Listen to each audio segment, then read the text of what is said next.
Halo Ayah Bunda, perkenalkan saya Dr. Arlita Putri. Saya adalah dokter spesialis anak di Rumah Sakit Umum Taman Husada Bontang. Kali ini kami akan memberikan informasi tentang imunisasi pada anak. Apa sih imunisasi itu? Imunisasi adalah suatu proses yang dilakukan untuk meningkatkan kekebalan tubuh dengan cara memasukkan vaksin atau memasukkan kuman penyakit yang telah dilemahkan atau yang telah dimatikan ke dalam tubuh anak. Tujuannya apa? Tujuannya adalah untuk membentuk kekebalan spesifik terhadap penyakit-penyakit tertentu yang bisa dicegah dengan imunisasi. Imunisasi diberikan untuk mencegah penyakit-penyakit yang apabila penyakit ini mengenai pada anak, penyakit ini ada kemungkinan beresiko menyebabkan sakit berat, sakit yang lama atau kronis, atau bahkan kondisi kritis, kecacatan, bahkan kematian. Imunisasi diberikan sejak bayi lahir usia 0 hari sampai dengan dewasa. Bahkan sekarang kita dewasa pun juga dapat imunisasi atau vaksinasi ya dalam masa pandemi COVID ini. Imunisasi selain bisa membentuk kekebalan di dalam diri anak, imunisasi ini juga bisa membentuk kekebalan untuk komunitas atau herd immunity. Beberapa jenis imunisasi yang diberikan kepada anak diantaranya adalah sejak lahir anak sudah mendapatkan injeksi atau suntikan imunisasi hepatitis B. Kemudian anak juga mendapatkan imunisasi polio dengan diteteskan di mulut. Setelah itu pada usia 2, 3, dan 4 bulan anak akan mendapatkan imunisasi DPT atau difteri, pertusis, tetanus, hemovirus influenza tipe B, dan hepatitis B dalam satu kali suntikan di paha. Dan perlu ditambahkan juga imunisasi polio yang diteteskan di mulut. Anak juga perlu mendapatkan tambahan imunisasi polio injeksi atau suntikan selain imunisasi polio yang diteteskan di mulut.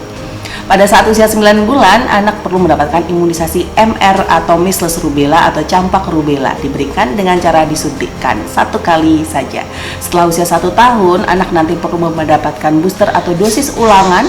Di antaranya di usia 18 bulan, anak mendapatkan imunisasi booster untuk campak rubella atau MR dan juga DPT, hemovirus influenza tipe B serta hepatitis B kombinasi dengan cara disuntikan juga di paha. Nah, di beberapa daerah endemis termasuk sekarang juga sudah banyak sekali di Indonesia bisa mendapatkan imunisasi JE atau Japanese encephalitis yang diberikan kepada anak-anak yang saat ini berada di daerah endemis JE atau Japanese encephalitis. Untuk anak-anak di usia sekolah dasar atau TK yang mulai dari usia 5 tahun nanti juga akan mendapatkan imunisasi ulangan nih Ayah Bunda ya, berupa imunisasi campak, imunisasi DT, dan pada anak-anak perempuan mulai dari usia 9 tahun nanti bisa mendapatkan imunisasi untuk mencegah kanker leher rahim atau mencegah kanker serviks, diberikan sebanyak 2-3 dosis. Setelah mendapatkan imunisasi, beberapa anak bisa mengalami kejadian yang disebut KIPI atau kejadian ikutan pasca imunisasi.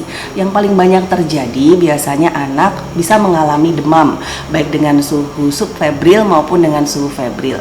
Nah, Ayah Bunda tidak perlu khawatir apabila si kecil mengalami demam setelah imunisasi, karena reaksi ini adalah reaksi wajar yang terjadi karena saat sistem imun tubuh kita ini berusaha untuk membentuk kekebalan sesuai dengan spesifik apa yang diberikan pada saat imunisasi disuntikkan.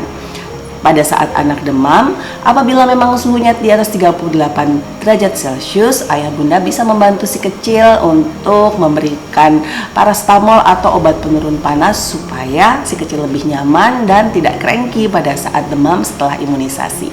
Demam setelah imunisasi biasanya berlangsung 1-3 hari saja dan demamnya ringan serta jarang menyebabkan kondisi serius. Apabila orang tua merasa khawatir jika si kecil menunjukkan gejala demam setelah imunisasi, orang tua bisa membawa si kecil ke fasilitas kesehatan terdekat untuk mengkonsultasikan kondisi si kecil lebih lanjut. Kita sebagai orang tua berkewajiban untuk memenuhi hak anak untuk mendapatkan imunisasi dengan lengkap sesuai dengan jadwal usianya. Dengan kekebalan yang terbentuk lebih lengkap, maka kekebalan tubuh si kecil ini diharapkan lebih kuat dan dapat mencegah gejala-gejala berat atau gejala-gejala kritis apabila si kecil terkena sakit tertentu yang bisa dicegah dengan imunisasi. Untuk itu mari Ayah Bunda semuanya sama-sama kita lengkapi imunisasi untuk anak-anak tercinta kita supaya anak-anak kita sehat, generasi kuat, Indonesia maju.